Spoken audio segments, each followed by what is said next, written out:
Welcome back to 20-Minute Topic. I'm Marcus Stead, and as ever, I'm joined by veteran campaigner and blogger Greg Lance-Watkins.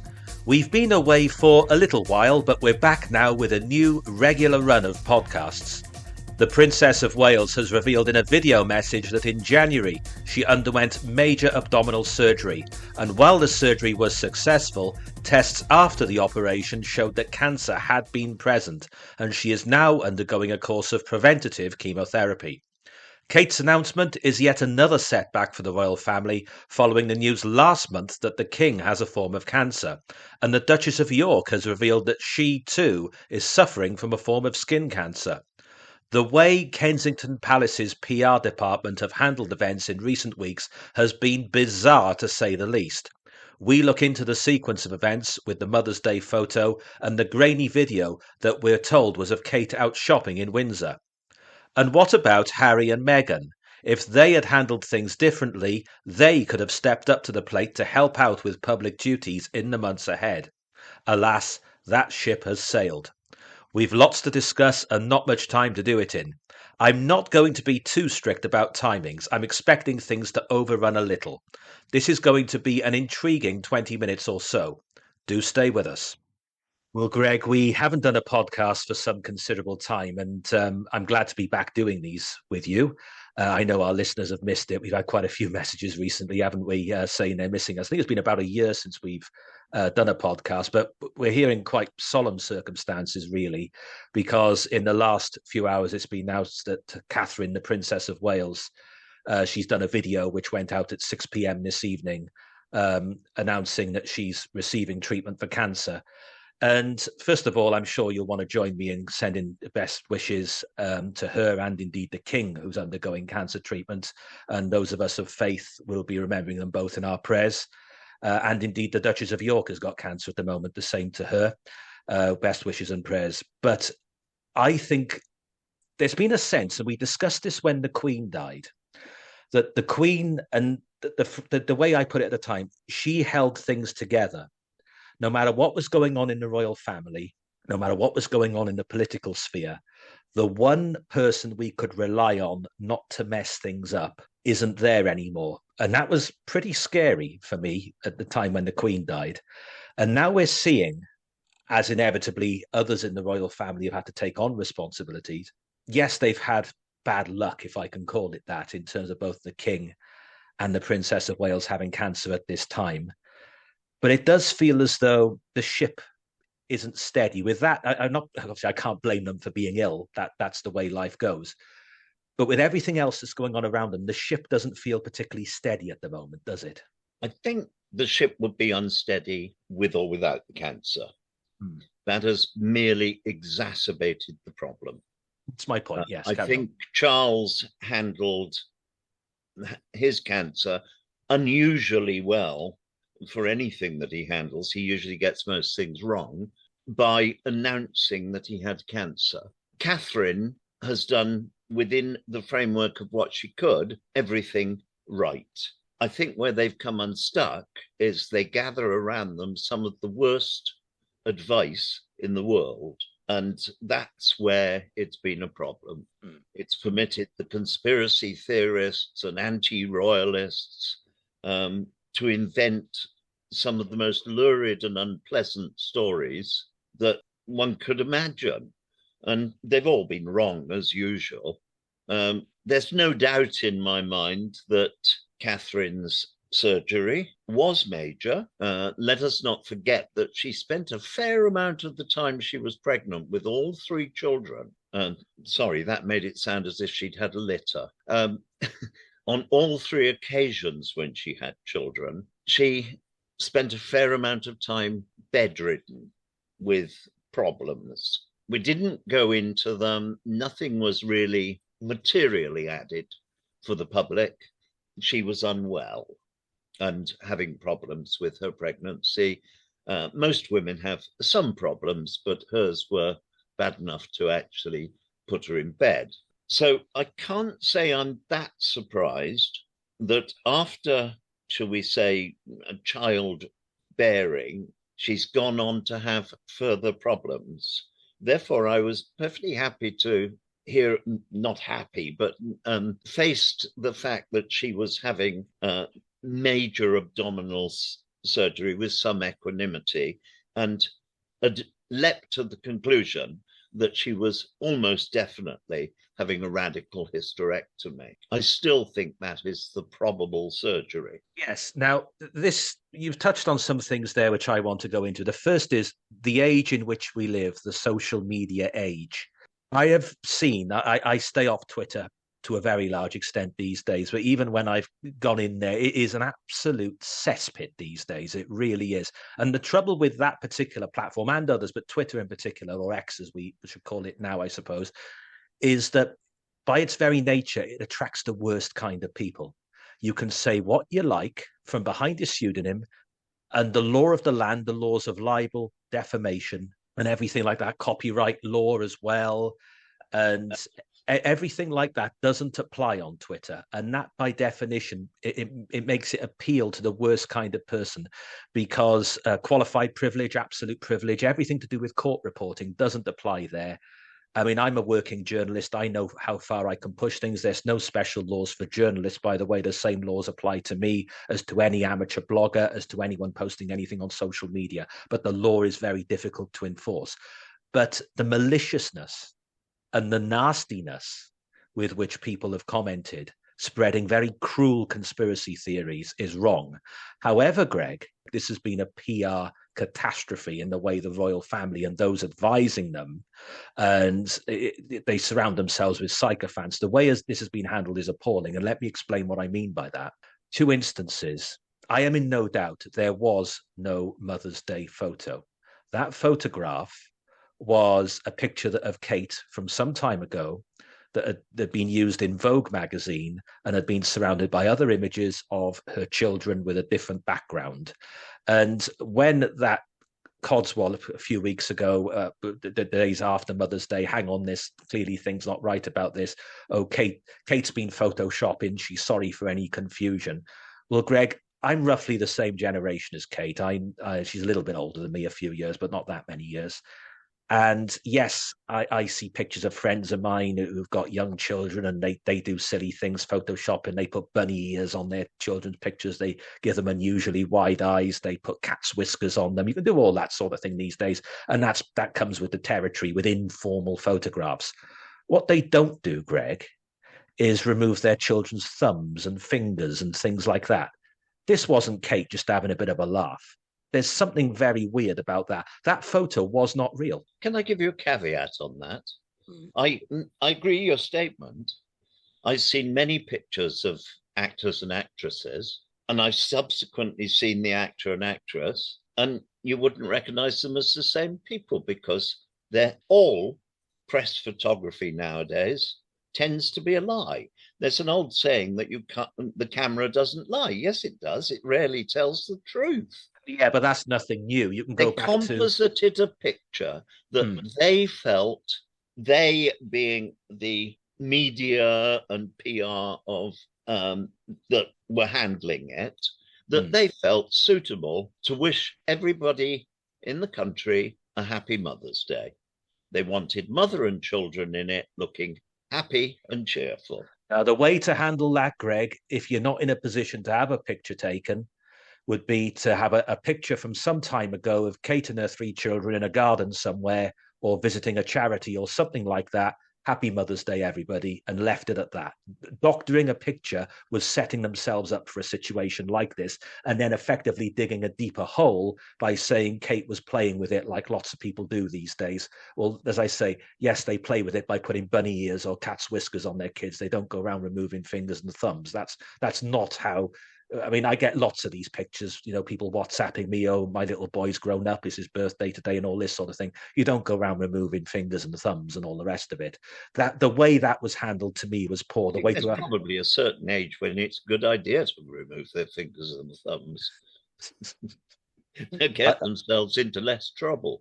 Well, that may be so, but look, the point being is that they dug themselves a deeper hole, and it got crazy. And then they made things worse with this video. I don't know whether it was a garden centre or whatever it was they were visiting the other day. And apparently the chap who made that very grainy video, well, first of all, look at how grainy it was. Even with a basic phone camera, you could get a significantly better picture than that these days, or video than that these days. And we're told that the Sun or whoever paid £250,000 for it, for this grainy image. There's a few freeze frames. If you zoom in on it, it very clearly isn't Kate. It is somebody who is a good 20 years younger. And that man... I would caution here. It very clearly doesn't look like Kate.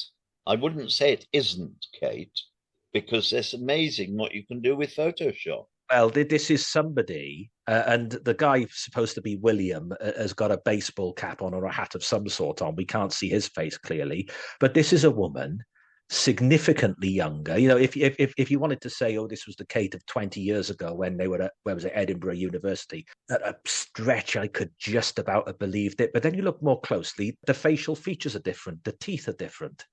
That was not the same person, Greg. Can I congratulate the not to be specialist about it, but the Romanian immigrant who managed to sell this to the Sun for $250,000. If I'd been able to do it, I would have been pleased to get $250,000 on, look, I've got a picture. Now, who the picture is of is the responsibility of the publisher, not the vendor.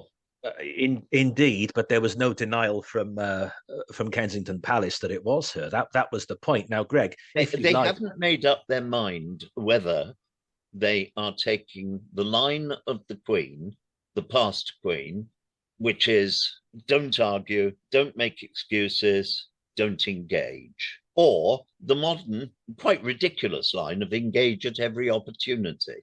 But is there a balance to be struck? Now, there's this big argument. We're seeing it. I've seen it a lot, particularly on Talk TV in recent days. Oh, we pay for them, therefore it is our business. I don't accept that argument. We don't pay for them. They earn us a huge amount of money.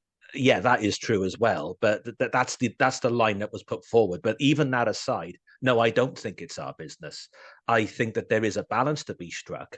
The original statement all those weeks ago now, back in January, I think was initially satisfactory, that Kate had undergone a procedure and she was going to rest until after Easter. Well, then just leave it at that. To me, that was perfectly all right. However, that's not the reality of the age we live in now. If you don't have every nook and cranny of every twist and turn, the whole social media thing goes into overdrive all the time. That is the age we live in, isn't it? Interestingly, I'm on Twitter quite a lot. I didn't see any of this garbage because it's there. I'm sure it's there. But if you go to a farmyard, there are some beautiful little farm animals for the public to play with, but there's also a muck heap round the back. I don't visit the muck heap. That's up to you. But what I'm getting at, Greg, and we have to be brief about this because we're already halfway through our time, but the point I'm getting at is in terms of PR, the way I would have handled it, and you can pay a hell of a lot more than I would charge for this, and they probably are paying a hell of a lot more than I would charge for it. Mother's Day's coming up. I would have got a picture from a year or two ago of Kate and her kids at some charity do or whatever, and that gives the charity an extra plug. Happy Mother's Day, everyone, from the Prince and Princess of Wales. Words to that effect, and I would have left it at that. There would have been no doctored pictures. And this you have to accept that Charles and unfortunately William surround themselves with sycophants, idiots, yes men, and chancers. Yep. This is a problem of the modern day monarchy. It's actually the problem that is going to destroy the modern day monarchy, and it is doing quite a good job of it so far. And it permits Charles, and now William is doing it, to run off and pretend to be authorities on things when basically the pair of them are as thick as bricks. What I want to go back to, and I think this is something that's been on my mind the last 3 or 4 hours since the announcement from Kate, and that is Harry and Meghan. And this is where I want to go in the time that we have left. It's only a few minutes, I'm afraid. Harry and Meghan could have played a blinder several years ago, because I think most people would have been sympathetic to a situation where she had married into the royal family and they were quite far down the pecking order. And they had concluded that a life of opening community centres and all this sort of thing, very far down the pecking order, stretching out for decades ahead. And as William and Kate's children get older, they get further and further down the pecking order. They could have decided, look, this life isn't for us. We're moving to America. We're going to be working on different projects and doing our own thing. We'll be popping back for the big occasions. We'll pop back most years in the summer to see our family. Happy to help out in any way we can. See you around. All the best. If they had done something along that sort of line, they could have come in at a time like this, with the King having cancer and the Princess of Wales having cancer, and they could have, as slightly older people, in their, well, she's in her early 40s, he's in his late 30s, I think.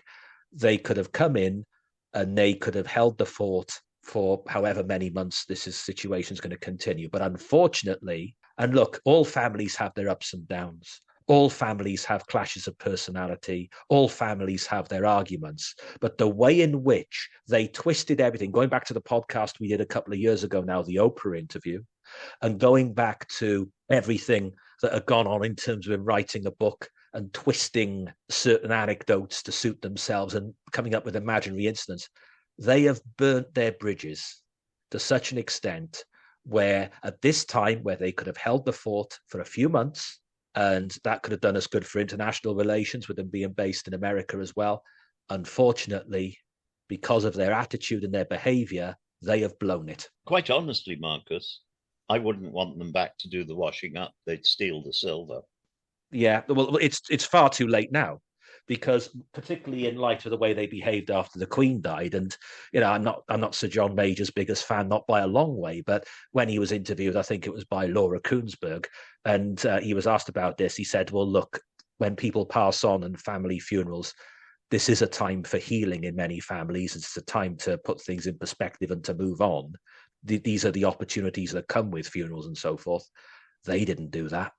They didn't do that at all. And I don't see any way back now for them. And I just think we've got a problem now in that the King, okay, I know Camilla, the Queen as she is, Camilla is out and about, and someone asked her about how her husband was doing, and she said he's doing okay and all this the other day. But we've got a situation now, Greg, where the King is out of action. The Queen will do her best. William and Kate are out of action. Andrew obviously out of action. Edward, well, he's got a bit of a track record of sticking his foot in it. The only one who I would trust at the moment to actually do things in the right way, and I can be 100% reliant, is Anne, Princess Anne. And she is well past retirement age anyway, but she's the only one who I absolutely would trust to do the right thing at the moment. Edward's wife is pretty damn good. Yeah, I'll give you that. But what I'm saying is, wouldn't it, if Harry and Meghan had behaved better, they could have been in their element in this last few months? I just don't follow and agree with you. And I don't agree with you on the basis that Harry has been a liability from birth. Did Harry, and again, this is going to have to be our closing point, I'm afraid, but to me, Harry went through 3 phases. We think back to the Nazi uniform and some of the company he was keeping as a young man. He was all over the place, and he was getting himself into some very dangerous situations and some very silly situations. He then went through that phase of earning the respect of the people with the Invictus Games and everything like that. And there was people forget this now, but there was initially incredible goodwill when it was announced that he got engaged to Meghan. This was seen as a great opportunity by many. I was always a bit suspicious of her for other reasons, but this was seen as a great opportunity. And we've talked about this in another podcast, so I don't need to repeat that. But all that was lost. And look at the nasty, vindictive, narcissistic people they have become. I don't think you're right there. I don't think they've become it. I think they've always been it. However, the British people have never really been aware of just how problematic Harry was. This is a lad whose mother called in psychiatric help because he had temper tantrums like a 2 and 3-year-old right the way through until she died, which he had for attention. She spent her whole time, when of course she wasn't out with one of her many assorted boyfriends, she spent her whole time being called into the school because of his behavior and because he was failing hopelessly educationally. He didn't pass any exams, so they rigged it so that he could get into Sandhurst. The thing that made his name, because he'd had a period of having the bodyguards that he's trying to have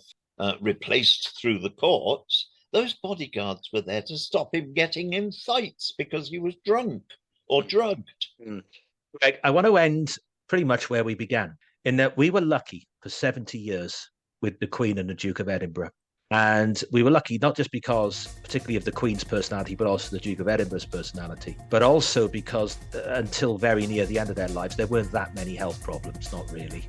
We're in a different situation now. And to end where we began, and briefly, if you would, please, Greg, things feel very unstable to me now for the royal family. I think you're very right, and I doubt we'll have one in 10 years' time. My thanks to Greg. My thanks to you for listening.